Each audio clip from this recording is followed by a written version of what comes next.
Halo guys, gua Rudiansyah. Gua sudah 10 tahun bergelut di bidang pertanian, khususnya mekanisasi pertanian. Dan konten kali ini gua akan ngebahas terkait pertanian. Pada video kali ini, saya akan membahas terkait perencanaan land clearing itu seperti apa, gambaran umumnya ya. Seperti yang kita ketahui bersama, land clearing atau pembersihan lahan itu adalah tahapan awal yang sangat krusial dalam pembuatan lahan untuk keperluan pertanian, perkebunan, hingga pembukaan infrastruktur. Tahapan ini bertujuan untuk membersihkan permukaan lahan dari berbagai penghalang alami seperti vegetasi, pohon, semak, akar, serta material lainnya. Dengan begitu, lahan siap untuk digunakan dalam tahapan pekerjaan berikutnya. Namun, land clearing bukan hanya tentang pengarahan alat berat sebanyak mungkin. Yang lebih penting adalah bagaimana perencanaan penggunaannya secara efektif, efisien, dan ekonomis. Ada 3 komponen penting dalam perencanaan land clearing yang harus diperhatikan secara cermat. Yang pertama adalah jenis alat berat yang digunakan. Bulldozer kah, ekskavator kah, atau alat lain. Bulldozer efektif untuk mendorong dan meratakan lahan.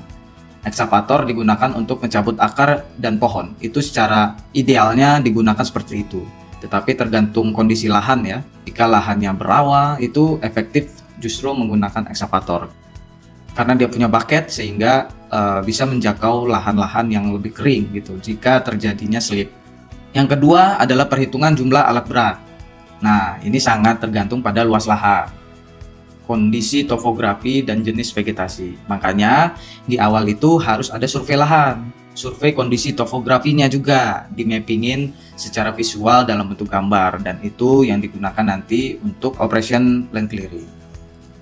Nah, ini saya kasih contoh ekskavator dengan daya mesin 150 hingga 200 horsepower, memiliki kapasitas kerja hingga 0,1.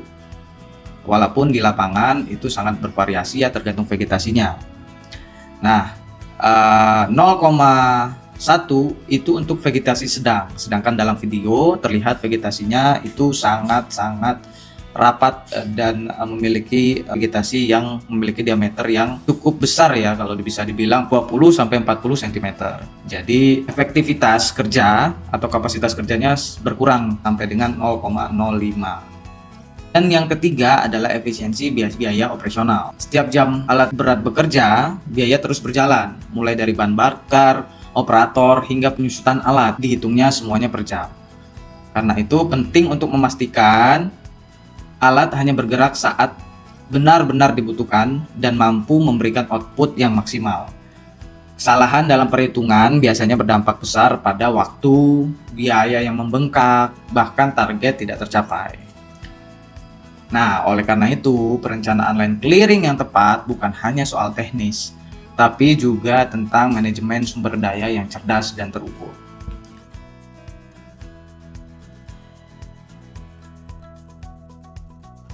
Simak video gua berikutnya untuk menambah wawasan kalian terkait mekanisasi pertanian.